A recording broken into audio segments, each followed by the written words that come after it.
이제 AI 산업 전반에 대해서 질문을 드리고 싶은데 사람들이 이 미래 기술인 AI에 왜 관심을 가져야 한다고 생각하세요? 너무 많은 이유가 있는데요. 네. 이제 저희 쪽 영역, 버추얼 휴먼하고 연결지어서 얘기를 하자면 AI가 아니더라도 이제 디지털 공간에서 사람과 사람이 상호작용을 하는 것은 오래된 일이잖아요. 뭐 댓글을 남긴다든지 채팅을 한다든지 AI가 그 인격이라는 자리를 꿰찰 수 있기 때문이에요. 그리고 이미 꿰차고 있다는 거죠. 그러니까 버추얼 휴먼이 지금은 저희가 그래픽으로만 들어가잖아요. 네. 근데 강다운이라고 하는 캐릭터를 사용해서 사고 영역도 AI로 지금 대체를 해보는 테스트를 하고 있는 거잖아요. 실험을. 네.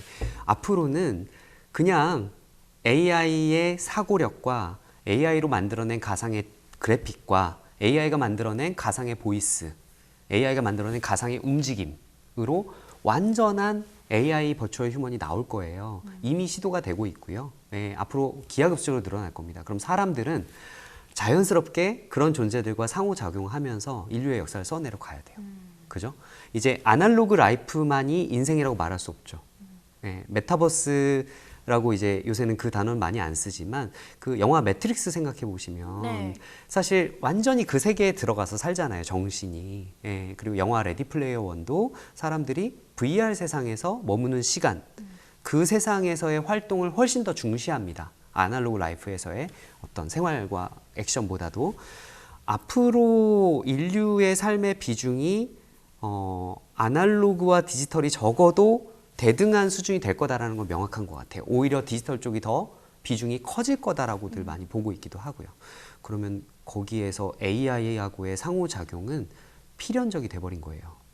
그래서 AI에 대해서 관심을 가져야 되고, 특히 AI에 대한 이해뿐만 아니라 AI를 어떻게 대할 것이냐, 인격이라고 버추얼 휴먼이라고 부를 수 있지만 어디까지 인간으로서 인정해주고 권리와 의무를 부여할 것이냐, 이런 것들에 대한 담론이 지금 잘 안 돼 있어요. 그렇죠? 네. 이거에 대한 연구와 담론이 이제 시작이 돼야 돼요. 아직 좀 늦은 것 같다는 생각도 들고요. 좀 규정해야 될 게 많은 것 같은데 일단 이 AI가 더 발전을 해서 이제 얼굴도 갖춘 그런 버추얼 휴먼으로 더 발전이 된다면 활용도도 더 많이 높아질 거고 저희랑 일상생활에서 접점이 더 많아질 것 같거든요. 근데 이미 지금도 전문성과 관련해서 여러 가지 이야기가 나오고 있잖아요. 저희 아까 초반에 함께 이야기했던 뭐 디자인이라든지 아니면은 그림이라든지 작품 이런 거 관련해서도 이미 전문성을 갖춘 거 아니냐 이런 이야기가 나오고 있고, 또 최근에 제가 좀 놀랐던 기사가 뭐 사법고시, 요즘에 합격. 사법고시라고 안 하죠. 네, 그런 정말 어려운 시험들을 다 패스를 했다. 이런 것도 보면서 좀 놀랐거든요. 그래서 이 전문성이라는 분야는 좀 건드리지 못하도록 규제를 해야 한다고 생각을 하시나요? 아니요, 저는 그렇게 생각하진 않아요. 그 두 가지 측면을 말씀드리고 싶은데, 네. 그 메타버스의 저자이신 김상균 교수님께서 이런 말씀을 하셨어요. AI가 인류의 일자리를 뺏는 게 아니라 AI를 잘 활용하는 사람들에게 AI를 잘 활용할 줄 모르는 사람들의 일자리가 뺏기는 것이다. 그러니까 결국은 재편의 문제지 네. AI가 인류의 일자리를 뺏는 것은 아니다. 이런 개념을 한번 말씀하신 적이 있어요. 그 말씀에 좀 공감을 해요. 그러니까 AI를 툴로서 잘 활용해야지 이거를 위협의 존재로만 보는 거는, 물론 경각심을 내려놓으면 안 된다고 생각해요. 네. 저는 영화 터미네이터 같은 게 진짜 올 것 같아요. AI가 인류를 위협하는 시대가 올 것 같아서 저 스스로는 겁이 나요. 그래서 경각심은 반드시 가져야 되는데 말씀하신 전문성과 직업에 있어서의 어떤 인류를 위협하는 그런 부분들에 있어서는 조금 관점을 오히려 조금 느슨하게 가져가야 되지 않냐는 생각이 들어요. 여유 있게. 그러니까 사람들이 AI를 공부하고 AI를 잘 활용할 수 있는 방법들을 고민하고 생산성을 다 함께 높이고 분배의 패러다임 자체를 바꿀 수 있을 정도로 생산성을 높여야 돼요. 예를 들어서 스마트 시티를 생각해 보시면 네. 인류가 자원을 낭비하는 것이 없게 하고 뭐 치안이나 뭐 에너지의 배분에 있어서 정말 이 효율적으로 가기 위한 그 시도가 스마트 시티잖아요. 거기에 AI가 빠져 있다고 생각해 보세요. 사람이 일일이 수도, 그쵸. 전기, 뭐 난방, 냉방 이런 걸 사람이 오퍼레이션 한다? 이거는 스마트 시티라는 개념이 존재할 수 없어요. 근데 만약에 AI를 효율적으로 잘 활용해서 인류가 살아가는 데에 최적의 에너지만 사용하고 그게 낭비되는 것을 최소화하고 모두가 행복하게 살 수 있는 그런 유토피아 같은 미래를 꿈꿔볼 수 있다면 AI는 긍정적인 툴이 될 수 있는 거죠. 그래서 AI를 연구를 해야 된다라는 게 저의 관점이고요. 전문성 분야에 있어서는 마찬가지인 것 같아요. 얘가 똑똑하다? 예, 근데 잘 생각해 보시면요. 인류의 뇌를 본땄잖아요. 결국엔 인간의 네. 걸 베이스로. 네. 저는 AI 기술 기업이지만 네. 하면 할수록 인간과 창조주에 대한 경외심이 들어요. 우리의 뇌를 본따 만든 애의 퍼포먼스예요. 그쵸. 네. 네. 우리의 뇌는 너무 대단한 애인 거예요. 아무리 봐도. 네. 그래서 인간만이 할 수 있는 것이 지금 딱히 보이지 않을 수 있지만 네. 저는 여전히 남아있다고 봐요. 오히려 거기에서 인류의 존엄성을 높이기 위한 노력을 해야 된다고 생각해요. 인간만이 갖고 있는 거를 더 살리고 네네. 그리고 AI와는 공존하면서 어떻게 하면 더 활용을 잘할 수 있을까? 네네. 이 두 그러니까 가지. 시중에서 이렇게 염려하시는 건 그거잖아요. 인간이 오히려 허드렛 일만 하게 되지 않겠냐. 맞아요. 근데 저는 그 반대라고 봐요. 오, 데이터와 계산으로 자동화 시킬 수 있는 거는 다 자동화 시키고요. 인류는 좀 더 고귀한 걸 하자는 거죠. 네. 근데 거기에는 배분의 패러다임이 들어가요. 생산성이 높은 일들을 지금 AI가 가져가게 되니까 변호사라든지 뭐 이런 것들을 그러니까 위협을 느끼는 거잖아요. 근데 이 생산성은 곧 돈을 많이 번 사람이 가장 많이 가져간다는 배분의 패러다임에 연결이 돼 있잖아요. 네. 오히려 사람들이 머리 싸매고 고민하고 이게 아니라 모두가 예술가가 될 수도 있을 것 같아요. 네. 아까 말씀하신 것처럼 상업적인 디자인, 예술, AI가 할 수 있다? 좋아요. 근데 만약에 극도로 효율화 시켜놓은 스마트 시티 같은 세상에서 남는 자원들이 생길 거 아니에요. 그쵸. 지금 배분할 수 있는 자원들이 늘어날 거잖아요. 네. 거기서 우리 인류가 조금만 더 인류 공동체로서의 박애주의를 기반으로 배분의 패러다임을 수정해 나갈 수 있다면 AI는 그냥 좋은 툴, 얘는 지구가 안전하게 인류가 영속할 수 있게 도와주는 좋은 툴이 될 거고요. 의료도 도와주고 자원 배분도 자원 낭비도 막아주고 범죄도 빨리 잡아주고 인류는 어쩌면 아주 고고하게 좀 더 편하지만 네. 더 좋은 일들을 하면서 네. 할 수 있다. 예술을 즐기고 AI가 만들었든 사람이 만들었든 서로 더 깊이 있는 대화와 더 재미있는 것들을 누리면서 살아갈 수도 있는 건데 문제는 배분의 패러다임이 쉽게 바뀌지 않는다는 데 있죠. 그러니까 자꾸 디스토피아가 생각이 되는 거예요. 부익부 빈익빈을 오히려 조장하게 되지 않을까. AI를 가진 자들과 가지지 못한 자들. 네. 그래서 저는 본질은 배분의 패러다임, 정치적인 부분에 있다고 생각합니다. AI 기술 산업에 대해서 생각을 하면 가장 먼저 연관 키워드처럼 떠오르는 게 메타버스, 가상현실, 그리고 그 안에서 이런 버추얼 휴먼들이 아바타처럼 활동을 네네. 하면서 실제로 상업적인 요소들도 함께 따라 올라올 수 있지 않을까. NFT나 이런 것들이. 그렇죠. 그런 것들에 또 관심이 있거든요. 네네. 그래서 쇼핑이라든지 네. 뭐 패션 분야 이런 게 함께 발달을 하면서 그 부분도 AI 쪽으로 이렇게 뭔가가 되지 않을까 하는데 네네. 대표님은 어떻게 보시나요? 굉장히 밀접하게 다 연결되어 있고요. 로블록스를 한번 사례로 네. 들어서 말씀을 드려보자면 로블록스가 상장을 할 때 기업 가치를 정말 높게 인정을 받았는데 그게 어떤 이유에서일까? 제가 가지고 있는 나름의 해석은 로블록스가 하나의 패러다임 시프트를 해냈다고 봐요. 상징적인 비즈니스였다라고 생각을 해요. 뭐였냐면 전업 개발자가 40만 명이에요. 전업 개발자가 40만 명이요? 네. 로블록스라고 하는 플랫폼 안에 접속을 해서 그 게임 인 게임, 그 플랫폼 안에서의 게임, 미니 게임을 개발하는 개발자가 전업인 사람이 40만 명이고요. 거기에서 개발된 미니 게임의 가지수가 5천만 개예요. 와. 정말 많죠. 네. 경제를 만들어낸 거예요. 네. 이전에도 게임 속에서 디지털 아이템을 거래하거나 이거를 어떤 마켓으로 올려가지고 판매를 하거나 이런 건 많았죠. 그리고 디지털 경제가 게임을 중심으로 한 것들이 꽤 많이 생성된 건 맞아요. 근데 전업은 다른 얘기예요. 그쵸. 네. 그래서 로블록스 게임 개발자는 자고 일어나서 컴퓨터 켜고 로블록스 접속하면 그게 출근인 거죠. 그쵸? 너무 꿈의 직장 아니에요? 네. 그리고 거기에서 게임을 개발해서 퍼블리싱 하면 그게 곧 돈을 벌어와주는 하나의 시스템이 된 거잖아요. 여기에서 사람들이 결제를 계속 한다, 유지 보수해주고 또 새로운 게임 만들고 이러면서 계속 늘려 가지수를. 그러니까 대단하네요. 5천만 개가 나온 거잖아요. 와. 예. 그리고 로벅스라고 하는 그 로블록스의 화폐가 이제 사람들이 결제를 하니까 자기 계좌로 입금이 되잖아요. 그 가상 계좌에 그거를 달러로 환전해서 ATM에서 뽑아서 생활비로 쓰는 거예요. 그러니까 경제를 만들어냈다라는 거죠. 그러네요. 디지털 경제를 입증한 거예요. 네. 자, 아까 아날로그 라이프와 디지털 라이프의 비중이 바뀔 수 있다라고 얘기했잖아요. 적어도 동등한 관계가 될 거라고 말씀드렸잖아요. 네. 디지털 라이프에서 전업이 된다라는 걸 로블록스가 강력하게 입증해낸 거예요. 그러니까 메타버스라는 주제가 더 확 와닿는 거죠. 메타버스를 다른 말로 하면 결국엔 디지털 라이프, 디지털 세상이잖아요. 제가 김상균 교수님 너무 좋아해서 자꾸 인용을 하는데 교수님이 디지털 지구로의 이주라는 표현을 쓰셨어요. 오. 그 표현 너무 좋아해요. 오. 네, 메타버스는 곧 디지털 지구로 이주하는 우리 인류의 그 새로운 세계를 얘기하는 거다. 네. 시공간을 얘기하는 거다라고 말씀하셨는데 그거에 너무 공감을 해요. 네, 그래서 그 세상에서 사람들이 살아가고 머무르는 시간이 길어진다는 얘기는 거기에서 보다 많은 활동, 연결 이런 게 이루어진다는 거고 당연히 전환, 구매로의 전환이 이루어진다는 거죠. 경제 활동이. 네. 이렇게 메타버스 그리고 NFT와 관련해서 이야기를 들어봤습니다.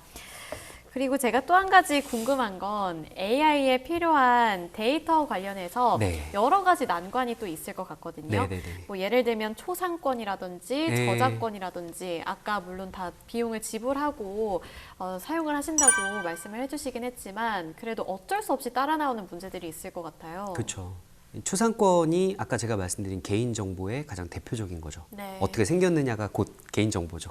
예. 그래서 굉장히 민감하고 조심스러운 부분이에요. 그래서 처음에 초반에 웹에서 그냥 데이터를 크롤링 해다가 그냥 다양한 얼굴들이 있으니까 웹에는 그리고 그것도 보라고 내놓은 거잖아요. 내 얼굴 봐주세요잖아요. 그쵸. 유튜브에 올라가 있는 영상들은 네. 그러니까 그냥 그걸 써서 학습하면 안 되나 이런 생각을 했었어요. 저희도 한번. 네. 근데 법적으로 검토를 해봤어요. 이제 변호사분들하고 이거 어떻게 생각하세요? 라고 물어봤더니 이거는 문제의 소지가 있다.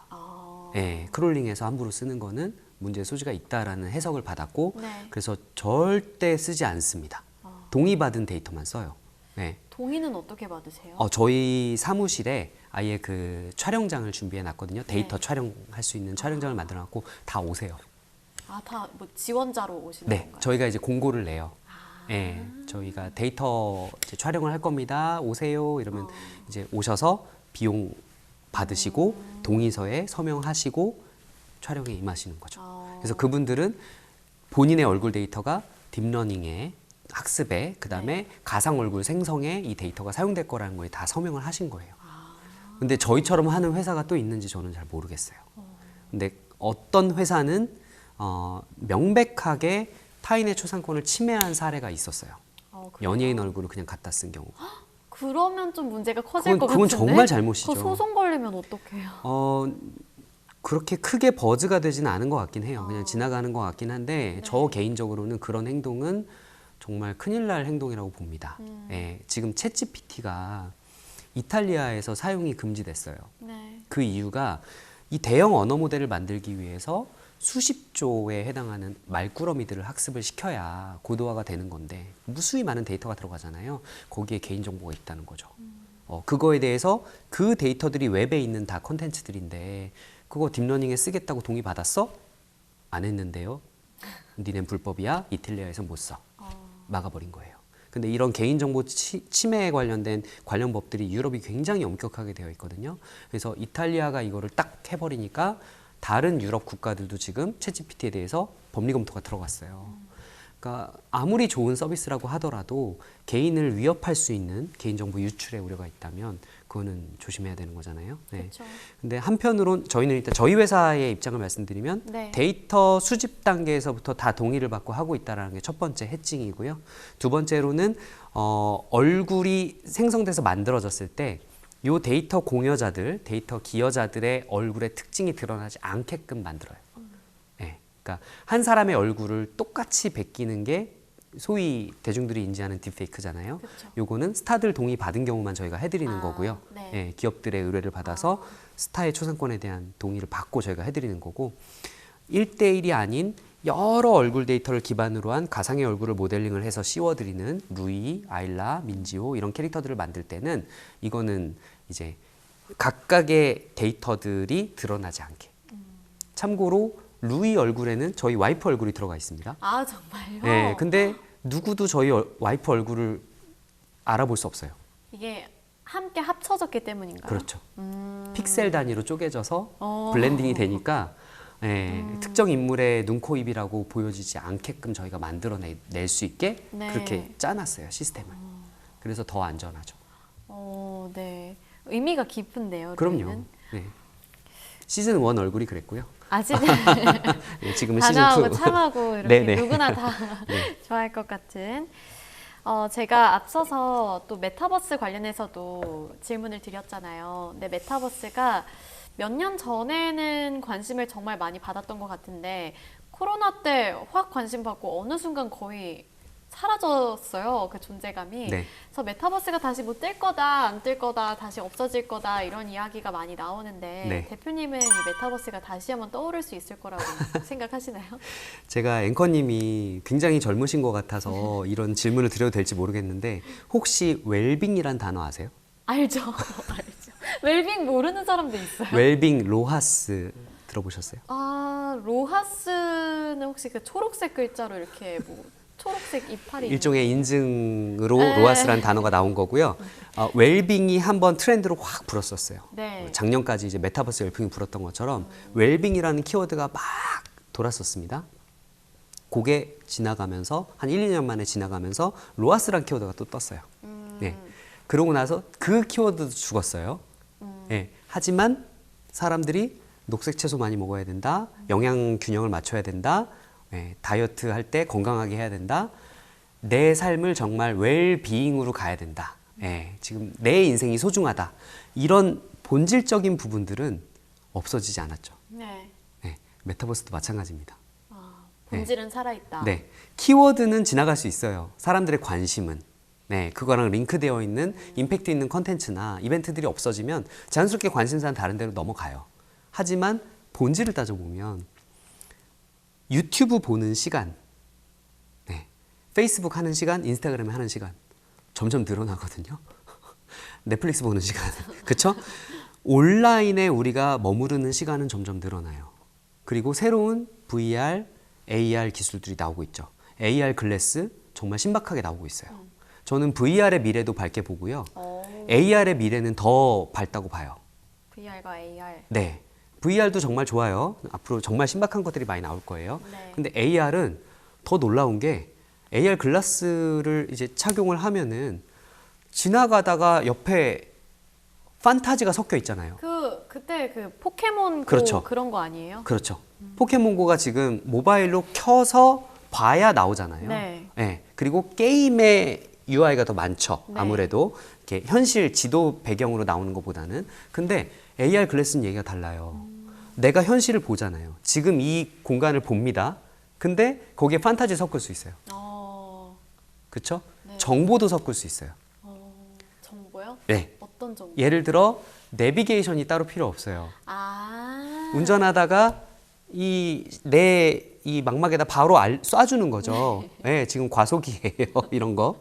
네. 네. 우회전 하셔야 돼요. 이런 거. 네. 그다음에 제가 김상균 교수님을 너무 좋아해서 메타버스 책에 교수님이 약간 소설처럼 써놓으신 스토리가 있어요.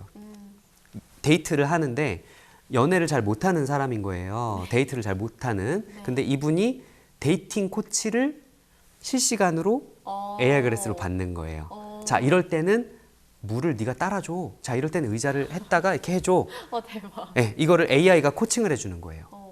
네, 그러면은 현실에서 여성을 대하는 매너 이런 거 1도 모르는 분이 의자 빼주고 옷 걸어주고 메뉴 주문하려고 할 때 이제 먼저 물어봐주고 이런 데이트 많이 해본 아주 이렇게 젠틀한 네. 예, 이게 되는 거잖아요. 예, 이런 AR을 활용한 너무 재미있는 세상이 펼쳐질 거고 네. 지금 관련된 디바이스, 관련된 기술들, 오감을 다 디지털로 옮기기 위한 기술들이 엄청 개발되고 있어요. 네. 일본에서는 심지어 TV 브라운관을 핥으면 미각이 느껴지는 그런 기술까지 개발하시더라고요. 그게 어떻게 상용화될지는 저한테 묻지 마세요. 저도 잘 모르겠고. 그게 가능해요?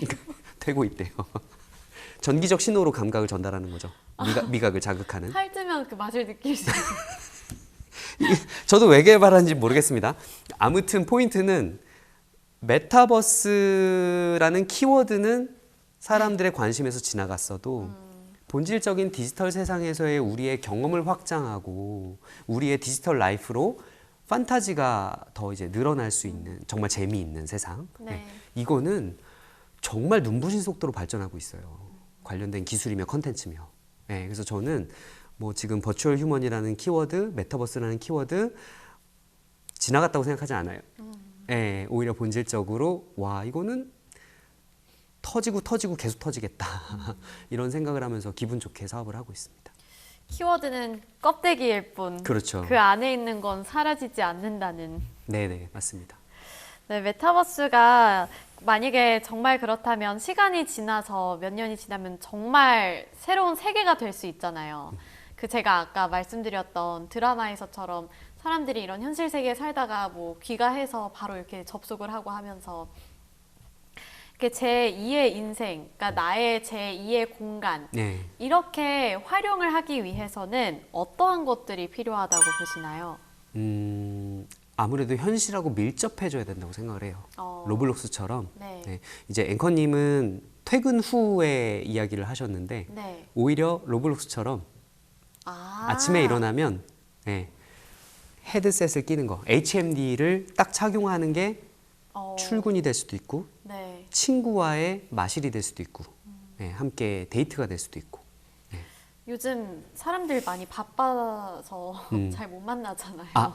이런 거죠. 그 메타가 이런 테스트를 했어요. 인피니트 오피스라고 하는 툴을 개발해서 헤드셋을 끼고 출근하는 것과 똑같은. 그냥 일어나서. 네. 그래서 코로나 때 특히 언택트 환경일 때 지금은 많이 활용을 안 하는 걸로 알고 있어요. 정확하진 않지만 당시에 사람들이 헤드셋을 HMD를 딱 착용하면 옆자리에 친구가 홀로그램으로 보이는 거예요. 좋다. 네. 그래서 왔어가 되는 거예요. 내 바디는 내 거실에 앉아 있는데 네.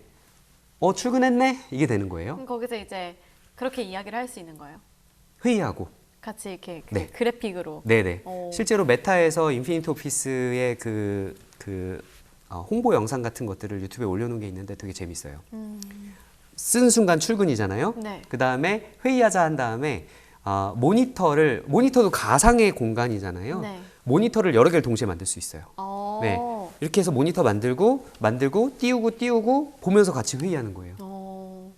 좋다. 네, 네. 그래서 좀 더 빠르게 아예 출퇴근조차도 디지털 세상으로 하는 시대가 오지 않을까라고 저는 보는 거죠. 네. 그러면 휴가인 날은 네. HMD 쓰고 접속하는 세상이 내 오피스가 아니라 이제 친구와 놀 수 있는 디지털 그 어뮤즈먼트 파크라든지 네, 이런 데로 가는 거죠.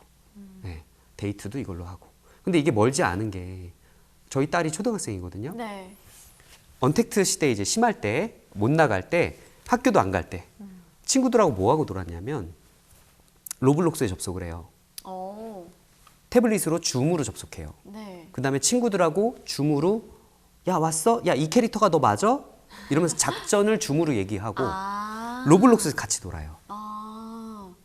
놀이터에 나가서 친구를 만나서 노는 게 아니라 네. 로블록스에 들어가서 줌과 로블록스로 같이 놀아요.